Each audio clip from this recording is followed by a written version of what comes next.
नमस्कार दोस्तों।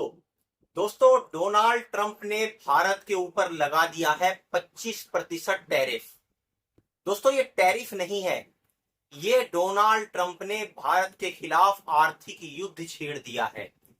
वही हाल दोस्तों जो वो दूसरे देशों के साथ करने की कोशिश कर रहा है, वही आर्थिक युद्ध भारत के साथ भी उसने शुरू कर दिया है। एक तरफ तो वो नरेंद्र मोदी को अपना मित्र बताता है, भारत को अपना मित्र बताता है, और फिर दुनिया के सामने ये कहता है कि भारत सबसे ज्यादा टैरिफ लगाने वाले देशों में है। उल्टा चोर कोतवाल को डांटता है और भारत के ऊपर 25% का टैरिफ लाकर ठोक देता है। इससे पहले उसने चाइना के ऊपर भी दोस्तों टैरिफ ठोका था।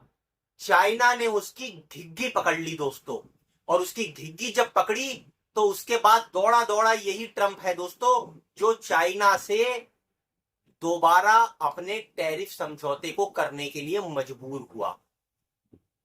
भारत के ऊपर जो इसने 25% का टैरिफ लगाया है, वो दोस्तों आप उसको ये मत सोचिए कि कोई अचानक से होने वाली ये चीज हुई है।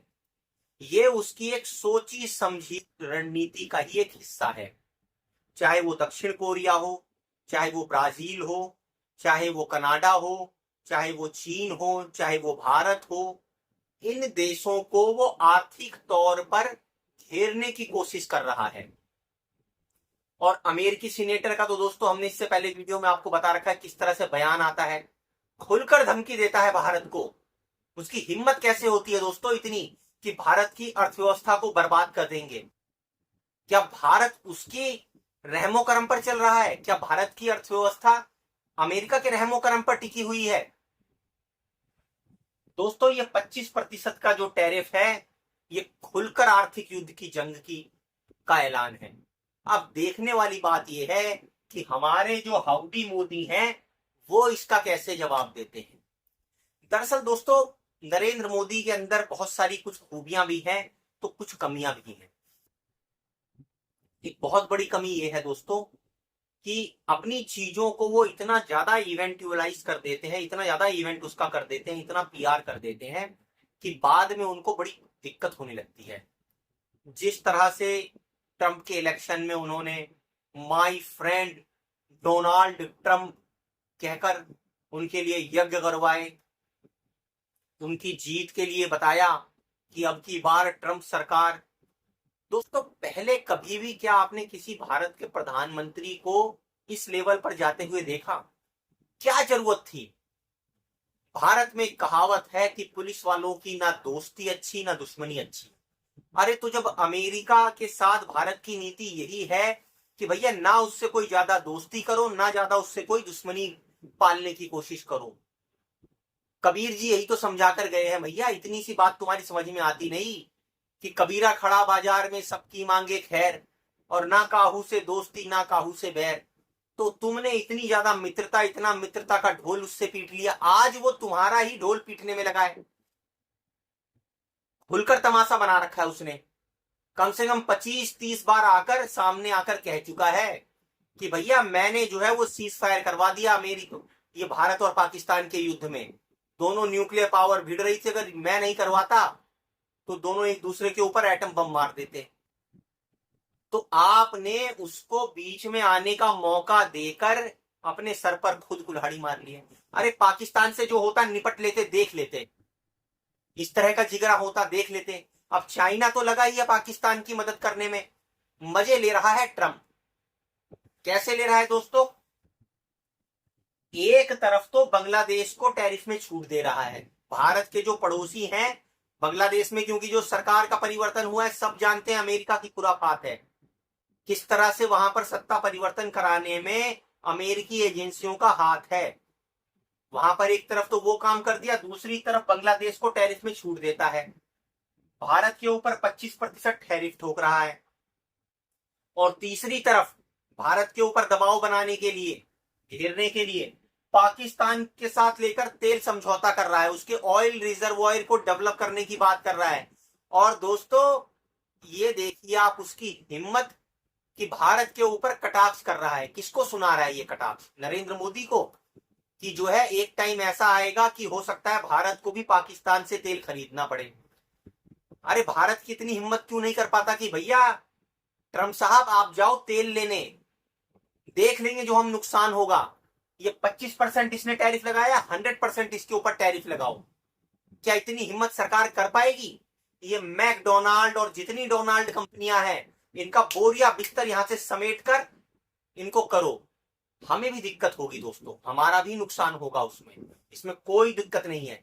लेकिन आप मुझे एक चीज का जवाब दीजिए, जब कोई व्यक्ति आकर आपके गाल पर तमाचा मारेगा तो क्या आप उसके सामने अपना दूसरा गाल करेंगे कि इस पर भी तमाचा मारे, या उसके गाल पर एक झन्नाटेदार ऐसा तमाचा धरेंगे कि वो दोबारा हाथ उठाने की हिम्मत ना कर पाए? दोस्तों, हो सकता है आप गांधी जी वाला विचार रखते हो तो अपना दूसरा गाल दे दें, या हो सकता है आप सुभाष चंद्र वाला विचार रखते हो तो बदले में झन्नाटेदार कनपटे पर उसकी रसीद करने की पॉलिसी अपनाएं।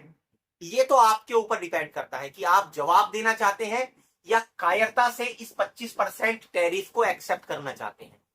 इस 25% टैरिफ से हमारे देश में किन किन सेक्टर को, किन किन क्षेत्रों को नुकसान होने की संभावना है, ये भी आप समझिए। फार्मा का जो सेक्टर है, भारत का जो फार्मा सेक्टर है दोस्तों, बहुत बड़ी अमेरिकी कंपनियां यहां पर आकर बैठी हैं। एपट जैसी कंपनियां यहां पर अरबों रुपए का व्यापार करती हैं भारत से और पैसा कमाकर ले जाती हैं अमेरिका। क्यों नहीं उसकी गर्दन दबाती है इंडियन गवर्नमेंट? अगर इसकी इतनी मजाल होती है ट्रंप की 25% टैरिफ लगाते हैं, तो एबट जैसी फार्मास्यूटिकल कंपनियां और अमेरिकी फार्मास्यूटिकल कंपनियां जो भारत में व्यापार करती हैं, उनका टेटुआ दबाएं। और इससे क्या होगा दोस्तों? उनका धंधा कम होगा, हमारे यहां जो दवाइयों की कमी होगी तो हमारी भारतीय जो मल्टीनेशनल कंपनियां हैं वो उसको कवर कर लेंगी, उनका धंधा बढ़ेगा, उनका व्यापार बढ़ेगा। फार्मा सेक्टर में हमारी तूती इसलिए बोलती है क्योंकि हम चाइना से लेकर आते हैं रॉ मटेरियल, भारत में उसकी मैन्युफैक्चरिंग करते हैं, उसे बनाते हैं, क्योंकि यहां पर लेबर कॉस्ट सस्ती है। यहां पर भैया आप तनख्वाह तो देते नहीं हो आम आदमी को, उसकी आमदनी है नहीं, उसकी तनख्वाह सबसे कम है। यहां तक कि चाइना में भी 5-6 गुना भारत से ज्यादा आमदनी है श्रमिकों की। तो यहां पर सस्ती कॉस्ट पड़ती है। जब सस्ती कॉस्ट पड़ती है, यहां से बनवाकर वही एबट जैसी कंपनियां और उन दवाइयों को ले जाती हैं, या भारतीय जो फार्मा कंपनियां हैं वो अमेरिका में ले जाकर बेचती हैं और अमेरिका खरीदता है। हमारे ऊपर कोई एहसान नहीं करता अमेरिका, सस्ता मिलता है उसको, सस्ती लेबर से बना हुआ प्रोडक्ट मिलता है उसको, इसलिए खरीदता है। खरीद ले जाकर चाइना से डायरेक्ट। चाइना देखो अभी उसकी घिघी कैसे टाइट करेगा। दूसरा जो नुकसान होने की संभावना है वो हमारे गारमेंट सेक्टर हो, भैया कपड़े का सेक्टर है, हो सकता है उस पर उल जुलूल उल्टे सीधे टैक्स जो है उसने जो लगा दिए, हमारे कपड़ों की वहां पर जो डिमांड है, हमारे वस्त्रों की जो डिमांड है वो कम हो जाएगी। ठीक है, कोई बात नहीं। ऑटोमोबाइल के हमारे जो पार्ट्स हैं, कई बार कई एल्युमिनियम स्टील से बने हुए, वो भी जाते हैं। उनके उद्योग के ऊपर, धंधे के ऊपर, बिजनेस के ऊपर नेगेटिव इंपैक्ट पड़ सकता है, झेलना पड़ेगा वो भी। उसके बाद डायमंड और जेम्स हैं, हीरा वगैरह। अब यहाँ पर एक कहानी और सोशल मीडिया में खूब चलती दिखाई देती है कि किस तरह से मोदी साहब गए थे और अमेरिकी राष्ट्रपति की जो पत्नी थी उनको ऐसा बताया जाता है कि वो $20,000 का वो हीरा था या अंगूठी थी, क्या थी, वो देकर आए थे प्रेजेंट। तो ये जो डायमंड और जेम्स का जो काम करते हैं ज्यादातर गुजराती हैं इसमें, तो वो हड़बड़ाए हुए हैं कि भैया हमारा डायमंड और इसका व्यापार जो है वो कम हो जाएगा। अरे जिसने तुम्हारा माल खरीदना है वो खरीदेगा, जिसको तुम्हारी बढ़िया क्वालिटी का माल चाहिए वो घुमा फिरा कर लेगा। इस ट्रम्प की इतनी हिम्मत हो जाती है कि वो फॉक्सकॉन, आईफोन जैसी कंपनियों को बोलता है भारत में मत लगाओ, भारत के बच्चों को हथकड़ी लगाकर वापस भेजता है। भैया इसलिए भेज रहा है क्योंकि तुम उसके ऊपर दबे झुके पड़े हो। ऐसा लगता है कि जैसे उसी की दी हुई रोटी से हमारी अर्थव्यवस्था टिकी हुई है। अरे नुकसान होगा, जब इतना कर्जे में डूब ही रखे हैं भारतीय, थोड़ा और सही, लेकिन इसकी भी कमर टूट जाएगी, इसकी अर्थव्यवस्था को भी जबरदस्त नुकसान होगा। ये सिर्फ भारत के ऊपर नहीं कर पाता। एक तरफ तो ये पाकिस्तान के साथ समझौते कर रहा है और भारत के साथ आप यकीन मानिए अगर ये देखेगा कि किसी तरह से भारत की अर्थव्यवस्था को चौपट नहीं कर पा रहा हूं, तो पाकिस्तान को आगे कर कर युद्ध जैसी सिचुएशन भी क्रिएट करवा सकता है, इसमें कोई दो राय नहीं है। ये दोस्तों बहुत ही धूर्त देशों की कैटेगरी में है अमेरिका, मक्कारों की कैटेगरी में है ये आप ये मान लीजिए कि नीचता की हद तक भी जा सकता है अपने आर्थिक हितों को साधने के लिए। और वहीं पर एक और चीज खड़ी होती है कि भैया ब्रिक्स के जो देश हैं उनके ऊपर आरोप लगा रहा है कि भैया तुम रूस के साथ जो है वो व्यापार कर रहे हो, तेल खरीद रहे हो, इसलिए मैं तुम्हें जो है तुम्हारे ऊपर ये सैंक्शन लगा रहा हूं। भारत को भी कह रहा है कि तुम जो रूस से खरीद रहे हो, अरे तू जो पाकिस्तान को ये जो अपने F-16 और जो हथियार देकर बेच रहा है और वही पाकिस्तान भारत के अंदर आतंकवाद फैलाता है, तो तेरे ऊपर क्यों ना हम 200% टैक्स लगा दें। तूने जो अफगानिस्तान में किया, इराक में किया, इतने निर्दोष लोगों को मार डाला, तू जो ईरान में करके आया, वहां पर जाकर बम गिरा के आ रहा है, तो तू क्या कर रहा है। ये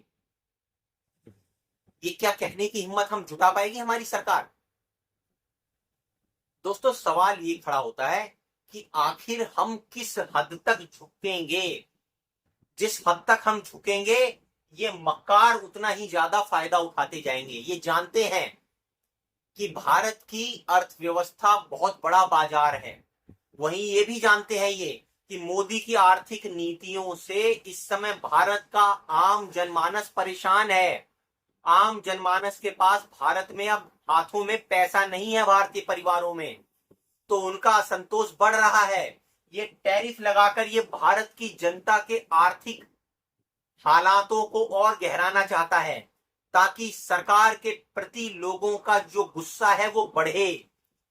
दोस्तों ये चौतरफा खेल है, ये चक्रव्यूह रचा जा रहा है और इसके कहीं ना कहीं कुछ हद तक दोषी मोदी सरकार भी है, क्योंकि ये वही सरकार है जिसने उल्टी सीधी नोटबंदी कर कर अपनी पूंजीपतियों को अमीर बनाकर, अरे आम जनता के हाथ में पैसा अगर तुमने रखा होता, अगर लिक्विडिटी तुम्हारे बाजार में बनी हुई होती, तो क्या फर्क पड़ता था कि इसका 25% टैरिफ बढ़ा देने से भी तुम्हारा बाल भी बांका हो जाता। भारतीय अर्थव्यवस्था इतनी मजबूत है कि अमेरिका के इसको झेल सकती है, लेकिन गलत आर्थिक नीतियों की वजह से जो हमारे छोटे मझले उद्योग हैं वो बेचारे सफर कर रहे हैं। आम आदमी जो है वो सफर कर रहा है, उसके हाथ में पैसा नहीं है।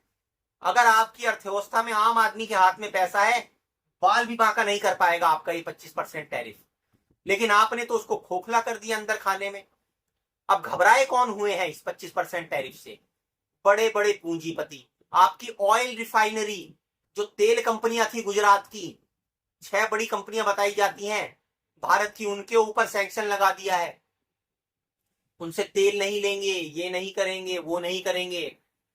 तो भैया कहने का मतलब ये है कि अब आप डिसाइड कर लीजिए कि आपको किस तरह से किस लेवल तक झुकना है, गाल पर और तमाचे खाने हैं, या पलटकर इसको जवाब भी देना है और इसकी तरफ से आंख मूंद के इसकी तरफ अपनी पीठ घुमा लेनी है कि तूने जो करना है कर, भाड़ में जा तू। हम अपने देश की अर्थव्यवस्था को, आर्थिक हालात को सुधार लेंगे, हम और दूसरे देशों से व्यापार कर लेंगे, तेरे से नहीं करेंगे। अब क्या इतनी हिम्मत जुटा पाएगा भारत? दोस्तों आप कमेंट कर कर अपने विचार इस मुद्दे पर जरूर रखिए और हमारी वीडियो को लाइक और सब्सक्राइब जरूर कीजिए। धन्यवाद।